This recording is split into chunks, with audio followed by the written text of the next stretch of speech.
Which is the mega dateline. This is where I'm going to give you week by week analysis of how it's going to all play. Now, starting with week 1.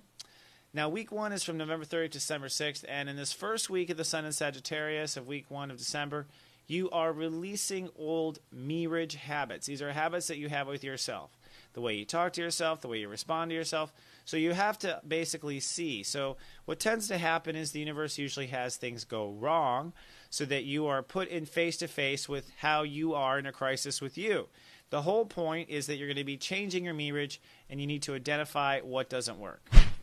So the first point of this story is probably Sunday, November 30th. This is the Sunday right after the Thanksgiving holiday in the United States. This is a goodbye to an old religion, an old way of relating to yourself. And it's time to aim higher now at this point. So you're stepping away from failures with yourself. Perhaps seeing your family over the holiday, filled your head with all your failures or whatever. This is all one of your first opportunities to let go of that old thinking and to step away from the old mirrored stuff. It's time to commit to me, as in yourself. Then, Friday, December 5th, that whole first week, you're exploring and finding parts of your relationship to yourself that you don't like.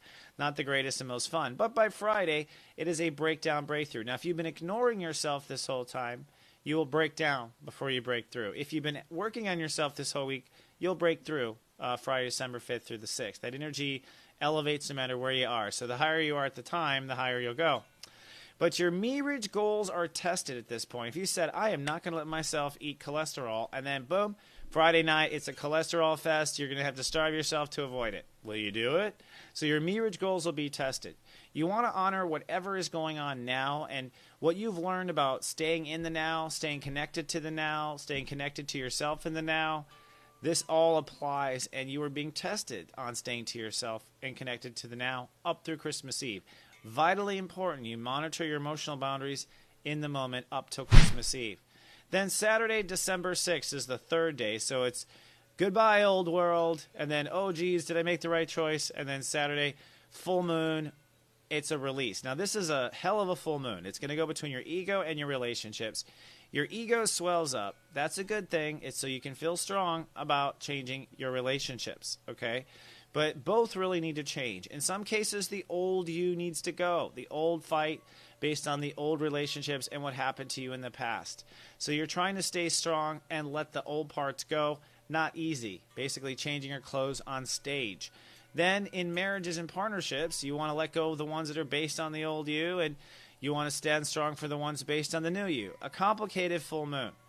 Basically, what you have to do is reframe yourself in a new way in this full moon and say, you know what, I am this. I am not that. And it's the new statement of the I am that will free you from the old bullshit, basically. But it's going to be intense, and I'm predicting for most people some minor breakdown. All right, let's now move on to week 2, where things definitely get brighter. Catch the rest of your Megascope Monthly at soulmart.me. Rent or download immediately for just $9.99. Happy New Year!